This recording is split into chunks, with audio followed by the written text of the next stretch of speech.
एक काउंसलर करता क्या है, आपके पास क्या तरीके होते हैं? वैसे तो आज लोग काउंसलिंग को प्रमोट कर रहे हैं और समस्याएं लेकर के लोग आते हैं, लेकिन जब वो आते हैं तब तक लगभग एक समस्या बहुत बड़ा एक पेड़ बन चुका होता है।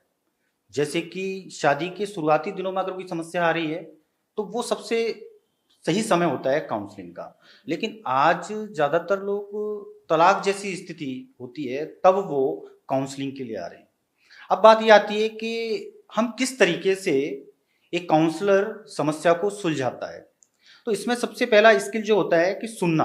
गुड लिसनर होना चाहिए। तो जब तक आप समस्या को सुनेंगे नहीं और तब तक तो उसका समाधान भी नहीं निकल सकता। तो इसमें सबसे पहली चीज है समस्या को सुनना, जिसमें कि अपने क्लाइंट की भावनाओं को, उसके बचपन के कोई आघात हैं उसको, या उसके जीवन में कैसे लोगों की संगत रही उसको, उसका सोशल, इमोशनल, फिजिकल एनवायरनमें उसकी बाहरी स्थितियां कैसी रही, उसके पारिवारिक ढांचा कैसा था, वो जिस परिवेश में रहता था उसका क्या प्रभाव पड़ा, उसका भावनात्मक परिपक्वता उसके अंदर है या नहीं है।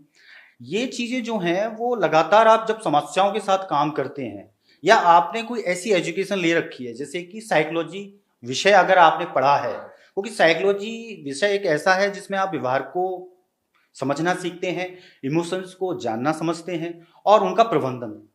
तो जब लगातार आप काम करते हैं और एक अनुभव होने के बाद एक या दो सेशन में ही समस्या का हल निकल जाता है। समस्या का हल निकलने का मतलब यह है कि समस्या की जो रूट कॉज हैं सब पे लागू है कि एक या दो सेशन में आप सब पर लागू है। हर तरह की प्रॉब्लम, चाहे किसी भी प्रकार की, चाहे करियर काउंसलिंग हो, चाहे एजुकेशन काउंसलिंग हो, या मैरिज काउंसलिंग हो, या कपल काउंसलिंग हो, या फैमिली काउंसलिंग हो, किसी भी रूप में हर किसी को पहले सुनना।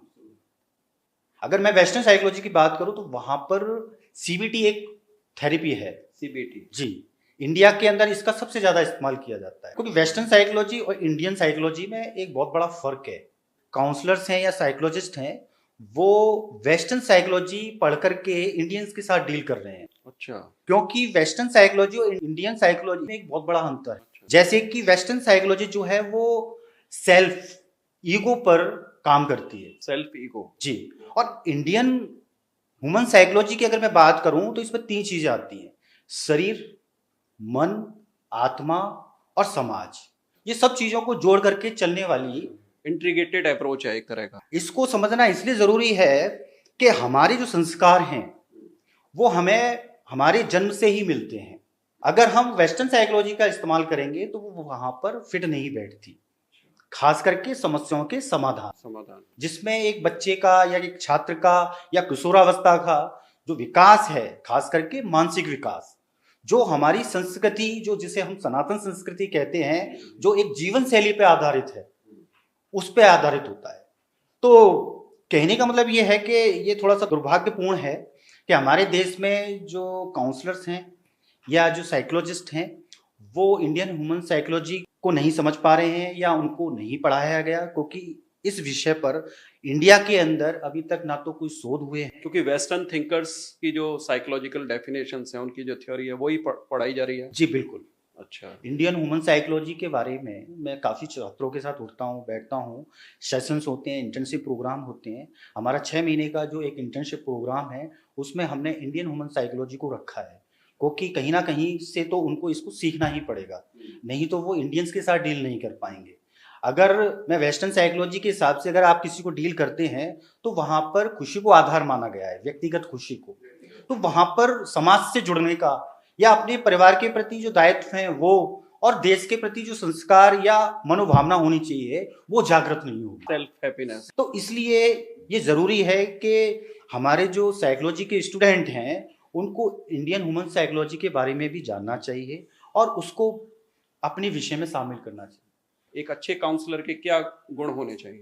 हाँ, तो देखिए पिछले 4-5 साल से ही हमारे देश में रिलेशनशिप काउंसलिंग या फैमिली काउंसलिंग या फिर कपल काउंसलिंग देखने को मिल रही है।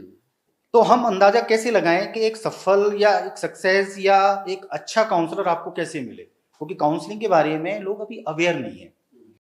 हमारे देश में अगर किसी को कोई मदद चाहिए होती है तो हो सकता है कि संतों के पास जाए, बाबाओं के पास जाएं, आध्यात्मिक समाधान ढूंढने के लिए। आध्यात्मिक जो हमारे सदगुरु हैं उनके पास जाएं।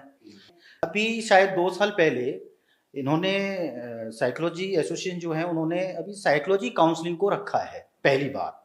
तो कहने का मतलब ये है कि अभी हमारे देश के अंदर प्रशिक्षित काउंसलर नहीं है, संख्या ज्यादा नहीं है उनकी। बिल्कुल नहीं है। काउंसलर की जो डेफिनेशन है उसके अकॉर्डिंग अगर देखा जाए तो देश में मुश्किल से अगर 1 लाख काउंसलर हों तो ये बहुत बड़ी बात हो, इतनी बड़ी जनसंख्या के लिए। जी हाँ। मान करके चलिए मैं पिछले 20 साल से शादी की समस्याओं को या तलाक की स्थिति को बहाल करने के लिए कपल काउंसलिंग, मैरिज काउंसलिंग देता हूँ।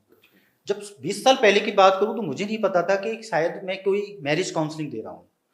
मेरा अपना अनुभव साइकोलॉजी विषय में अध्ययन और समस्याओं के साथ काम करना, तब जाकर के ये पूरा कॉन्सेप्ट बना। तो एक काउंसलर कौन होगा? एक अच्छा काउंसलर वो होगा जिसने कम से कम 10 साल इन चीजों पे काम किया हो, वर्क किया हो, ह्यूमन साइकोलॉजी को जाना हो, जो इमोशनल इंटेलिजेंसी जिसे हिंदी में भावनात्मक बुद्धिमत्ता कहते हैं। अब भावनात्मक बुद्धिमत्ता क्या है? सबसे बड़ी जो हमारे देश के अंदर जो समस्याएं आप देख रहे हैं वो भावनात्मक बुद्धिमत्ता की कमी की वजह से है। इमोशनल इंटेलिजेंसी, भावनात्मक बुद्धिमत्ता का मतलब है अपने इमोशंस को जानना, उनको पहचानना और उनको प्रबंधित करना, मैनेज करना।